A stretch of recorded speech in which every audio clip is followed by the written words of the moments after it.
Hello folks, YouTube, Seclusion Online. I will continue Bioshock 2 Auto Diary Messages Part 6. Now, going to Fontaine Feature 6. Here we go. This facility belongs to the city now, to Ryan Industries, at least until the rioting subsides. While it is unfortunate that such measures had to be taken, I must admit, it is gratifying to see this building condemned. Fontaine is gone, Lamb is gone, or close enough. I am alone at last, alone with my city.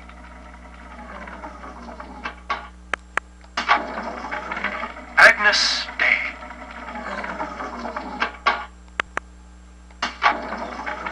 Prison, it seems, was a blessing. Ryan is now dead by his own son's hand. But far more interesting is the program of compulsion bred into his child, coded WYK. It was some manner of verbal trigger phrase, which the boy would obey as an order, unerringly.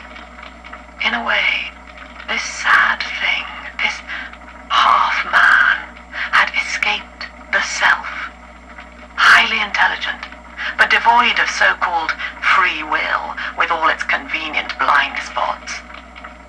What if he had been instructed to uphold the common good? What if he were a volunteer?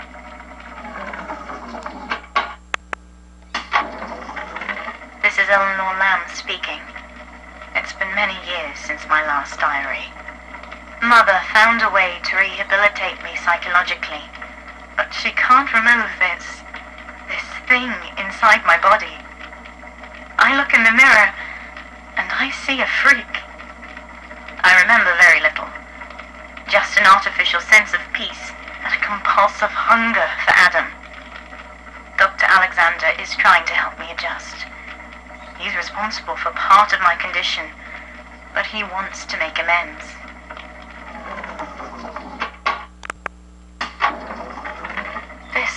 This calls everything into question. Even as I record this, I can scarcely believe. Psychiatry has been my continual study to chart consciousness in all its strata. But intelligence does not require introspection. The son of Ryan was more effective than all his self-aware rivals. He lived without questions. I could end the self and save the world.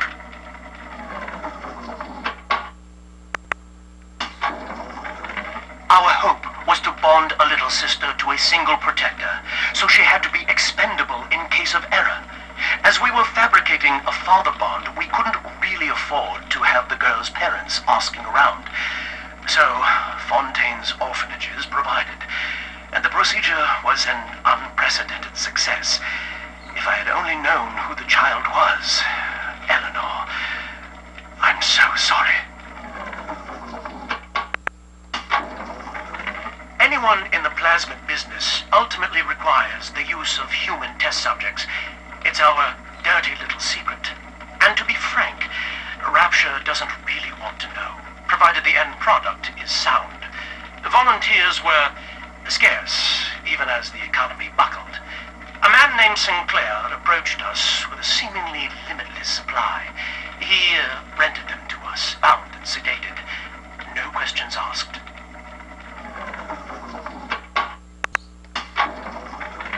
I was to be Sophia Lamb's greatest achievement, a living composite of all Rapture's genius in the body of a single man, unfettered by self-interest. Now, I am nothing more to her than a failed experiment.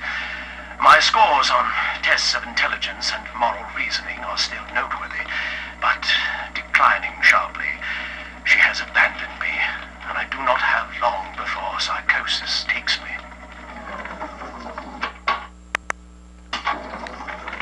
Sophia believes the perfect human altruist is just a formula, waiting on us to solve for X. Intelligence and consciousness are not the same, she argued. Awareness of self naturally becomes obsession with it. So, if we could suppress my sense of self, but imbue me with the cognitive capacity capacity to serve the common welfare, we could thereby generate the first utopian. And then, Sophia said, at long last, utopia would follow.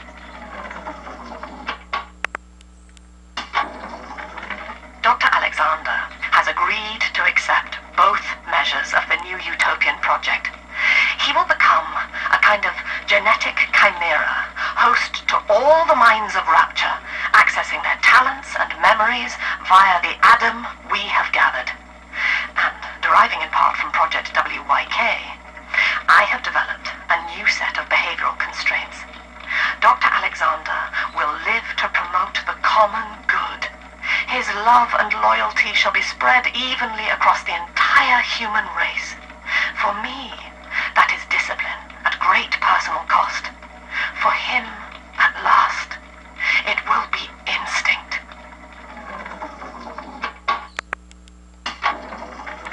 Well, that's the end of the Alpha series. The pair bond simply worked too well. That madwoman Tannenbaum bit the company hand, turning some of the bonded sisters human again. Others were lost to splices. Either way, the trauma proved too much for the bonded protectors, resulting in unreasoning rage or coma. We can harness their suicidal aggression as foot soldiers, but no more, I'm afraid. Today I saw one kneeling near a gatherer's garden and crying.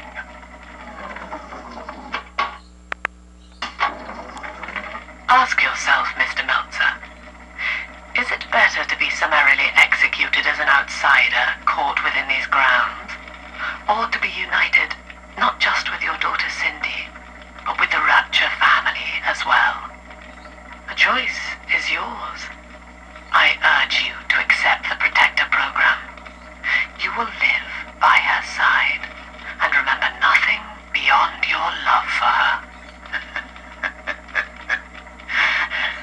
I wasn't the first to find Rapture, you crazy bitch. And I won't be the last. You do whatever you want to me. As long as I'm with Cindy, I'm a happy man. We put our eldest sister through a new regimen of physical and mental conditioning and suited her up with modified protector equipment of my design. The younger ones have dubbed her a big sister. Sadly, this is a stopgap. Between rogue splicers and the aging of the girls, we'll run out of viable little sisters soon. After that, the surface may be our only source.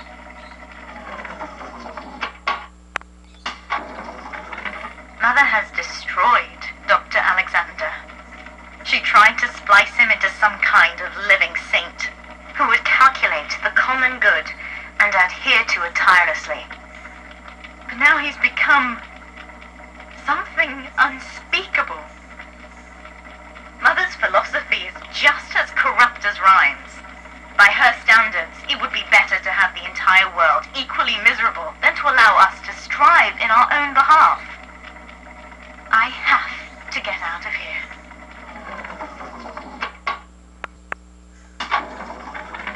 I visited Eve's garden today. It ended poorly. My seed, sold to the enemy. The motive of the whore as yet eludes me. But Atlas approaches, and come what may, I will not be made a slave. I wonder, in recording, do I confess? Just now, Sinclair saw me in the corridor, perhaps reading my face. The bastard looked me right in the eye and suggested I make an appointment with Dr. Lamb.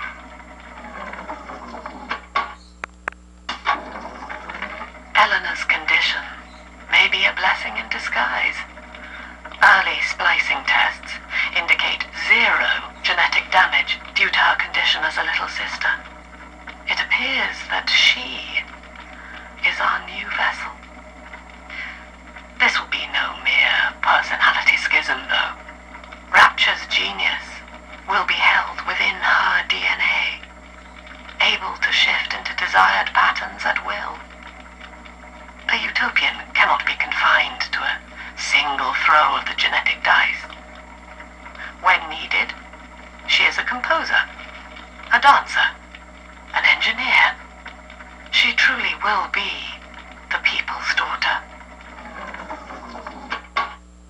Play Fontaine's message. Every